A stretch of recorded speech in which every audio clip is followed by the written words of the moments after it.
Perfume is also the reason of air pollution. Perfume पर तो मेरे पास कोई ऐसी जानकारी नहीं है। पंजाब ਤੇ ਹਰਿਆਣੇ ਦੀ ਹੀ ਸਟਬਲ ਬਰਨਿੰਗ ਦਾ ਉੱਥੇ ਜਾ ਕੇ ਪੂਰਾ ਅਸਰ ਹੋ ਰਿਹਾ। ਬਹੁਤ ਮਾਮੂਲੀ ਪਾर्ट ਜਿਹੜਾ ਹੈਗਾ ਉਹ ਸਟਬਲ ਬਰਨਿंग ਦਾ भी आया है।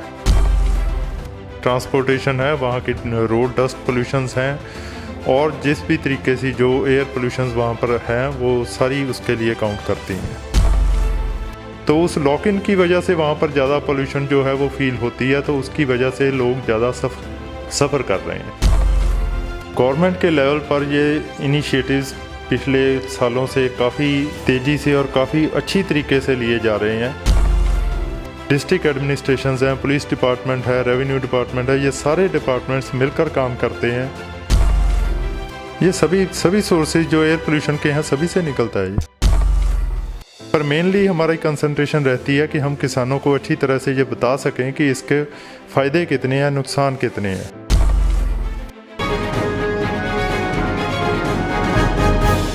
मैं पूनम भार्गव आप सभी का SMZ न्यूज़ में स्वागत करती हूँ। वीडियो स्टार्ट करने से पहले मेरा आप लोगों से एक क्वेश्चन है कि अभी तक कोरोना महामारी की वजह से कितने लोगों ने अपनी जान गंवाई। अगर आज तक की बात करें तो 139 के लोगों ने अपनी जान गंवाई है इस महामारी के कारण। पर अगर मैं आपको कहूं कि इंडिया में 1.67 मिलियंस लोगों ने जान गंवा दी है अपनी, बस सांस लेने के कारण, मतलब बिकॉज ऑफ एयर पॉल्यूशन। तो आज जो हमारी बात रहेगी वो स्टबल बर्निंग पे ही रहेगी। मुद्दा स्टबल बर्निंग से शुरू हुआ था और आज जान पर बन आई है। तो इसी पे बात करने के लिए हमारे साथ मौजूद है रीजनल ऑफिसर, नोडल ऑफिसर आप कह सकते हैं, EEGS गिल, जो कि पंजाब पॉल्यूशन कंट्रोल बोर्ड के हैं। सत श्री अकाल साਰਿਆਂ ਨੂੰ जी।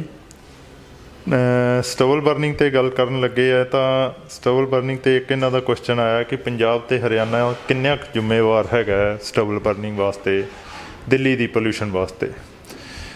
ਦਿੱਲੀ ਦੀ ਪੋਲਿਊਸ਼ਨ ਦੇ ਰੀਜ਼ਨਸ ਕਾਫੀ ਹੈਗੇ ਆ, ਜਿਹਦੇ 'ਚ ਉਹਨਾਂ ਦੀ ਵਹੀਕਲ ਪੋਲਿਊਸ਼ਨ ਵੀ ਆਉਂਦੀ ਹੈ, ਡਸਟ ਪੋਲਿਊਸ਼ਨ ਵੀ ਆਉਂਦੀ ਹੈ, ਉੱਥੋਂ ਦੀ ਲੋਕਲ ਪੋਲਿਊਸ਼ਨਸ ਹੋਰ ਜਿਹੜੀਆਂ ਹੈਗੀਆਂ ਉਹ ਸਾਰਾ ਕੁਝ ਕਾਊਂਟ ਕਰਦੀਆਂ। ਅਤੇ ਉਹਦੇ 'ਤੇ ਸਟੱਡੀ ਜਿਹੜੀ ਹੈਗੀ ਆ ਗੌਰਮੈਂਟ ਲੈਵਲ 'ਤੇ ਚੱਲ ਰਹੀ ਹੈ। ਸਟੱਡੀ ਰਿਪੋਰਟਸ ਵੀ ਆਈਆਂ, ਉਹਦੇ 'ਚ ਬਹੁਤ ਮਾਮੂਲੀ ਪਾर्ट ਜਿਹੜਾ ਹੈਗਾ ਉਹ ਸਟਬਲ ਬਰਨਿੰਗ ਦਾ ਵੀ ਆਇਆ ਹੈ। ਸੋ ਵੀ ਕਾਂਟ ਸੇ ਕਿ ਉਸ ਦੇ ਵਿੱਚ ਜਿਹੜਾ ਹੈਗਾ ਪੰਜਾਬ ਤੇ ਹਰਿਆਣੇ ਦੀ ਹੀ ਸਟਬਲ ਬਰਨਿੰਗ ਦਾ ਉੱਥੇ ਜਾ ਕੇ ਪੂਰਾ ਅਸਰ ਹੋ ਰਿਹਾ, ਅਤੇ ਉਸ ਕਾਰਨ ਇਹ ਹੈਗਾ। ਉਸ ਦੇ ਰੀਜ਼ਨਸ, ਮੇਰਾ ਕਹਿਣ ਦਾ ਮਤਲਬ ਇਹ ਹੈ ਕਿ ਉਸ ਦੇ ਰੀਜ਼ਨਸ ਹੋਰ ਵੀ ਹੈਗੇ ਹੈ। ਸਟਬਲ ਬਰਨਿੰਗ ਤਾਂ ਬਹੁਤ ਛੋਟਾ ਜਿਹਾ ਪਾर्ट ਆ ਉਸ ਦੇ ਵਿੱਚ। जैसे दिल्ली की बात करें तो वहाँ का खुद का transportation is the main reason. Yes, transportation है, वहाँ की रोड डस्ट पोल्यूशंस हैं और जिस भी तरीके से जो एयर पोल्यूशंस वहाँ पर हैं वो सारी उसके लिए काउंट करती हैं। यहाँ से मेरा क्वेश्चन रहेगा, किसी एरिया की लोकेशन भी मैटर करती है क्या एयर पॉल्यूशन में? मैं आपका पॉइंट अच्छी तरह से नहीं समझ। मैं बात कर रही हूँ डेंसिटी से रिलेटेड, जैसे कि हाल ही में चर्चा रहा था PM 2.5 का। ये सारा कुछ मैटर करता है। जैसे दिल्ली की जो मैं समझता हूँ, दिल्ली के रिगार्डिंग अगर हम बात कर रहे हैं तो दिल्ली की जो टोपोग्राफी है, और दिल्ली में जैसे हमने पिछले भी विंड रोल्स सारा कुछ देखा है, ये विंड डायरेक्शंस भी देखी हैं, तो जिस तरीके से हवा जाकर वहाँ पर स्टकअप हो जाती है, रीजंस उसको फाइंड करने के हैं कि वो क्यों स्टकअप हो रही है वहाँ पर। ठीक है, तो उसके लिए भी स्टडीज़ चल रही हैं कि वहाँ पर जाकर ये जो कम्युलेटिव हो जाती है, वो एक जो वहाँ पर एक समझ लो लॉक इन हो जाती है एयर, वो क्यों हो रही है। तो उस लॉक इन की वजह से वहाँ पर ज़्यादा पोल्यूशन जो है वो फील होती है, तो उसकी वजह से लोग ज़्यादा सफ़र कर रहे हैं।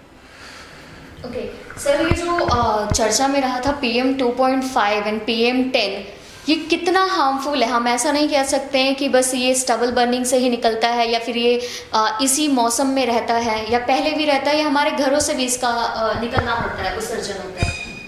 ये सभी सोर्सेज जो एयर पोल्यूशन के हैं सभी से निकलता है ये। Perfume is also the reason of air pollution. Perfume पर तो मेरे पास कोई ऐसी जानकारी नहीं है। हाँ, स्टबल बर्निंग को रोकने के लिए जो काफ़ी हद तक हम कह सकते हैं कि कुछ ना कुछ रीज़न होता है, कंट्रीब्यूशन होता है एयर पॉल्यूशन में। तो इसको रोकने के लिए क्या क्या अभी तक हम उपाय कर पाए हैं, या आपकी तरफ से या गवर्नमेंट की तरफ से क्या क्या पॉसिबिलिटीज़ रहेंगी? बिल्कुल, आपका बिल्कुल सही और सही सवाल है ये। इस बारे में गवर्नमेंट के लेवल पर ये इनिशिएटिव्स पिछले सालों से काफ़ी तेज़ी से और काफ़ी अच्छी तरीके से लिए जा रहे हैं। नेशनल ग्रीन ट्रिब्यूनल की तरफ से जब से ये ज़्यादा कारगर हुआ है, उससे पहले भी ये चल रहा था, पर उसके बाद तो बहुत हाई लेवल पर ये even this report is visualised at the chief secretary level.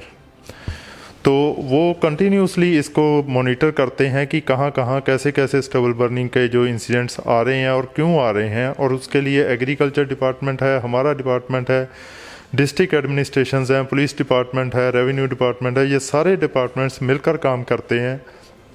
इसके लिए प्रॉपर जो अवेयरनेस कैंप्स हैं वो लगाए जाते हैं, इसके लिए बैनर्स लगाए जाते हैं, किसानों के सिखलाई कैंप लगाए जाते हैं, और जो हमें सब्सिडाइज्ड मशीनरी मिलती है गवर्नमेंट की तरफ से, वो एग्रीकल्चर डिपार्टमेंट वो सारे किसानों को और उनकी संस्थाओं को, कोऑपरेटिव सोसाइटीज़ को, उन सभी को वो मुहैया कराई जाती हैं, जिससे कि इसको इन सिटू मैनेजमेंट भी हो जाए और एक्स सिटू के लिए भी काम हो जाए। तो ये दो ही चीज़ें हैं, इन सिटू और एक्स सिटू, जिसके कारण हम ये पराली के संकट को कंट्रोल करते हैं। तो उसके लिए सरकार ने जितनी हमारे पास जो फंड्स आते हैं उसके आधार पर टोटल सब्सिडी जो है वो एग्रीकल्चर डिपार्टमेंट उसके लिए बेहतर बता सकता है कि वो हमने पूरी यूटिलाइजेशन के लिए हमने वो किया हुआ है, और किसानों को इसके लिए पूरा हम बार बार उनको करते जाते हैं। उसके रिजल्ट्स भी आ रहे हैं, जैसे कि 16 में काफ़ी ज़्यादा थी, 2016 से ये लगातार रिड्यूस हो रहा है। इस बार चाहे हमारे इंसिडेंट्स थोड़े बढ़कर आए हैं, क्योंकि इंसिडेंट्स की वजह हमारा जो सैटेलाइट्स है वो 2 बार विज़िट करता है, जिस तरीके से वो इसकी पिक्चराइजेशन करते हैं। तो मेन इसकी जो जिसके ऊपर ये डाटा निर्भर करता है वो होता है कि हमारा एरिया कितना कवर कर रहे हैं स्टबल बर्निंग के।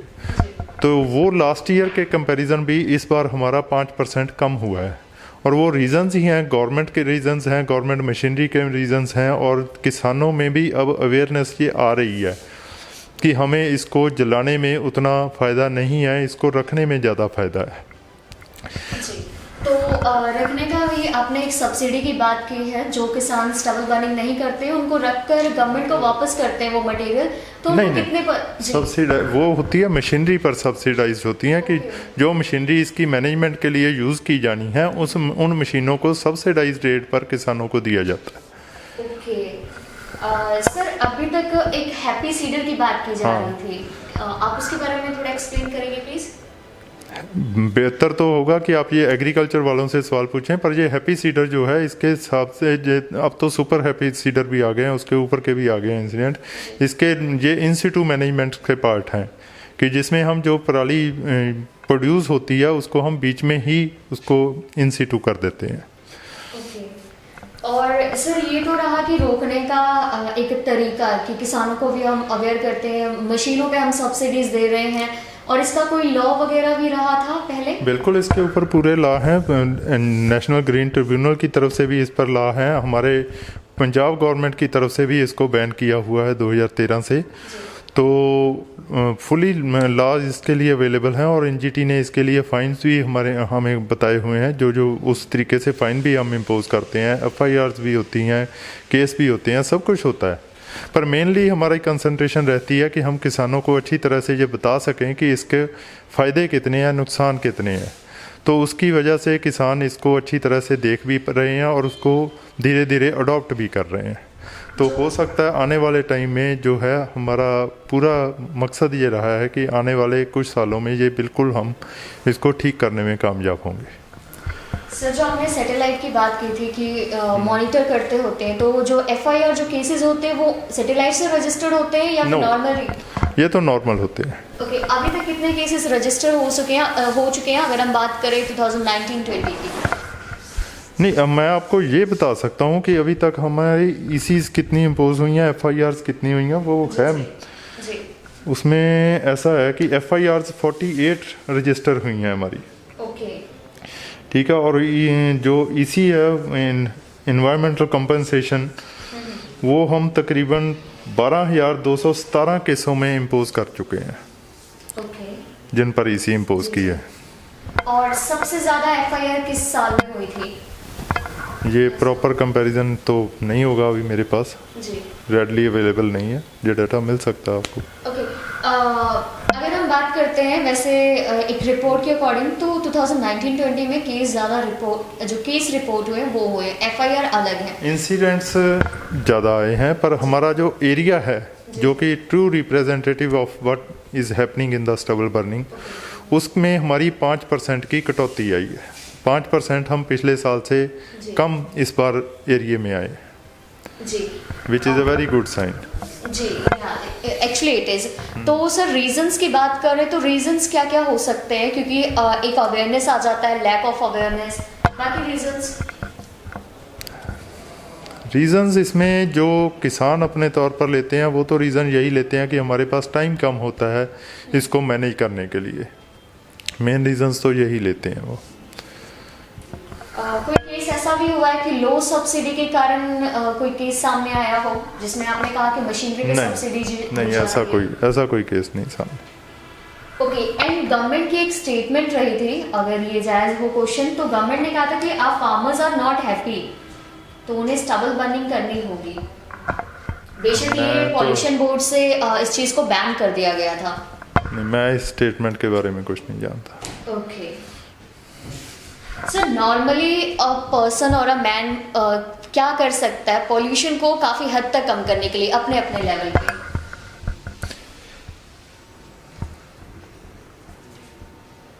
आप जनरल एयर पोल्यूशन की बात कर रही हैं? जी, अब मैं जनरल एयर पोल्यूशन में। जनरल एयर पोल्यूशन में तो हम जैसे सुबह उठते हैं और शाम तक सोते हैं, उसमें बहुत ऐसे काम हैं जो हम कर सकते हैं।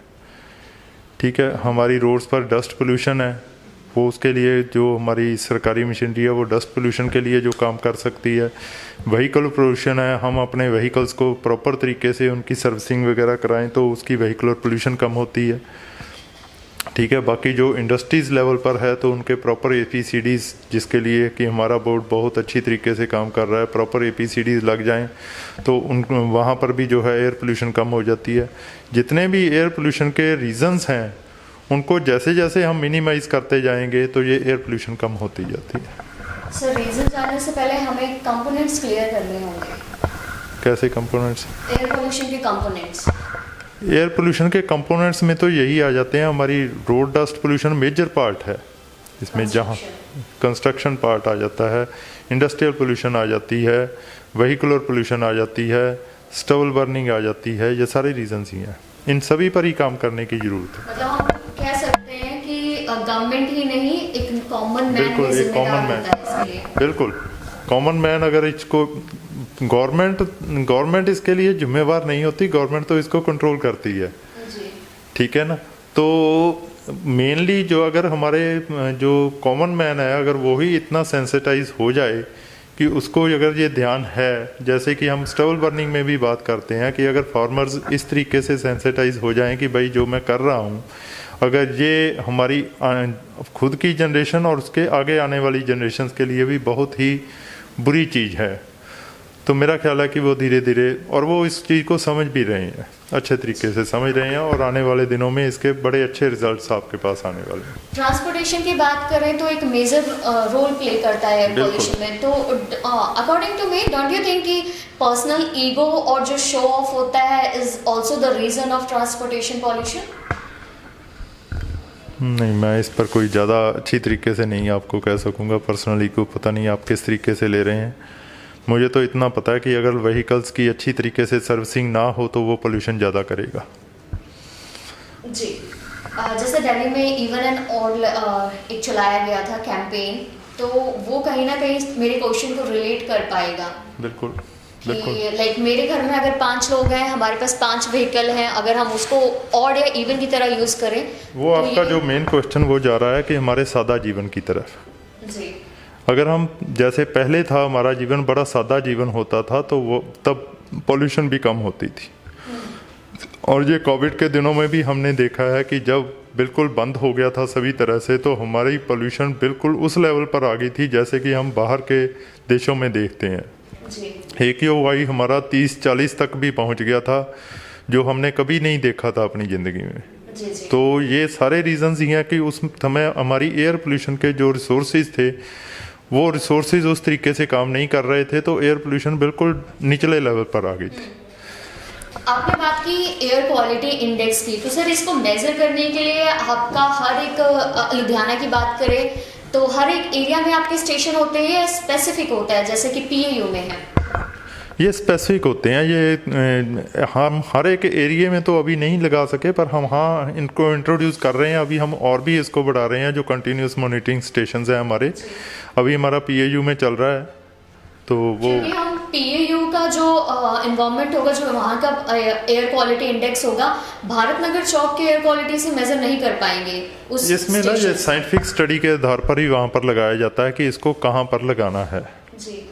क्यों, तो उसी तरीके से इसकी इंस्टॉलमेंट होती है। इसमें जो साइंटिस्ट हैं वो ज़्यादा अच्छे तरीके से बता सकते हैं कि उस स्टेशन को कैसे सिलेक्ट किया गया। जी, thank you so much sir for answering our question.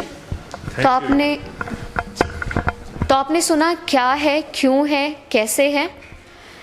अब आपको जागरूक बनना होगा, ना कि सरकार को। ऐसा ना हो कि अगले मैनिफेस्टो में हवा को पॉल्यूशन फ्री करने का जो मुद्दा दोबारा बनने लग जाए, ताकि आपका वोट इस चीज़ पे कंज्यूम हो जाए। ऐसी रिपोर्ट्स के लिए देखते रहें, अपने कमेंट सजेस्ट करें। मैं पूनम भार्गव, SMZ न्यूज़ के साथ।